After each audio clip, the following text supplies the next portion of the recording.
Good. Welcome, everybody, to a real momentous occasion. The dedication of our new library name, actually, and continuation of a legacy that was started by Frank Ames. We're happy to have the family here, students, faculty, everybody that was close to Frank. It seems that he's been one of the uniting forces to our university. But I did prepare a few remarks, just as did Brian, as we go through this. So if you'll permit me, I'll go ahead without a lectern and read them. The American journalist, author, and professor of medical humanities, Norman Cousins, wrote, "A library is the delivery room for the birth of ideas, a place where history, and I would add, new understanding comes to life." Less than 20 feet away from where we now stand, above the ceiling tiles in the Great Hall through this entrance, is the last beam to be placed during the construction of this building. It was painted white and adorned with the signatures of all those folks who would become the inaugural faculty and staff of RVU.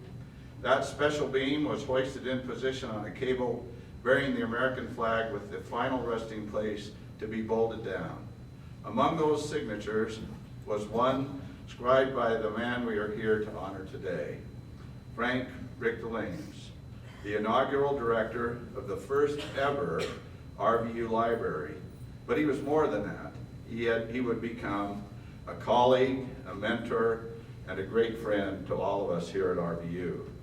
It is fitting that his signature presides over the intellectual pursuits that will continue to take place within these walls well into the future. To those of us on the faculty, Frank would become the one among us who would dare to ask the whys. He would not be satisfied with the status quo.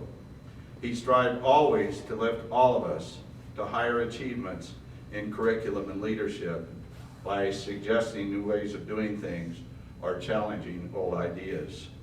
Though our new president, Dr. Clint Adams, never knew him, he would have recognized right off his disruptive style of thinking and innovation. Amen. All of us enjoyed it when Frank popped into our offices and would occupy a seat right in front of us, glasses perched so characteristically on his forehead, and begin a conversation that would enlighten and sometimes challenge. Oh, how we miss those days. Deputy Assistant Secretary of State under President Kennedy, Carl T. Rowan, alluded that the library was a sacred place when he said, "The library is a temple of learning, and learning has liberated more people than all the wars in history." In my mind, being a liberator of thoughts and ideas was what Frank Ames was all about. And what better place to memorialize his memory and that spirit than in the very first library Rocky Vista would ever build in Parker, Colorado. He has set the mold for how we would deliver knowledge in the new programs and campuses that will be ahead in our future. Thank you all for joining us here today, and I'd like to call Brian Swartz to the podium for the delivery of some dedicatory remarks. Brian.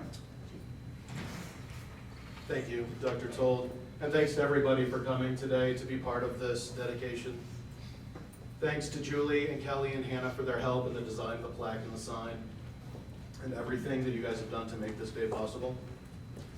Thanks to Aaron and Jen, Bonnie, Jossie, Autumn, and Kathy for their vital role, not only in this dedication, but in ensuring that the excellence of this library is always maintained. And especially thank you to Lori and Amy and Saul and Andrew and Maria for being part of this, for what you all mean to us, for being such a fundamental thread in the tapestry of this community.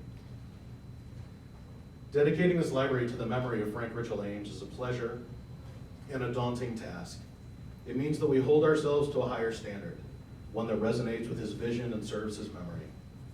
Dedicating this library to Frank's memory means the unveiling of a plaque and a sign, monuments to a librarian, an informaticist, and an even greater humanitarian. But a plaque and a sign are not the greatest memento to Frank that the library, the COM, and the university can make.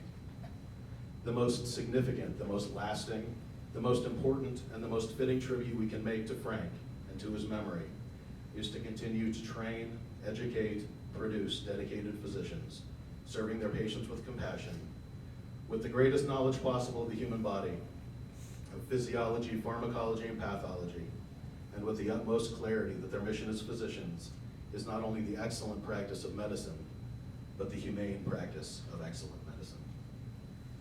And so we dedicate this library as a place of scholarship, of the study of medicine and the pursuit of knowledge, but also as a place of gathering, of community, of laughter and tears, of warmth and kinship, dedicated to a higher purpose and intent on achieving our dreams and his.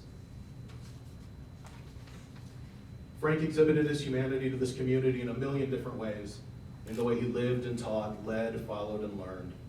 Naming the library in his memory means that every day we'll walk into or past these doors and see his name affixed on the wall and know that we have a lot to live up to.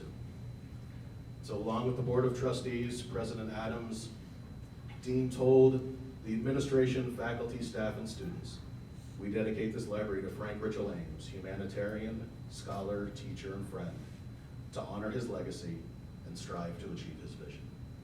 Thank you.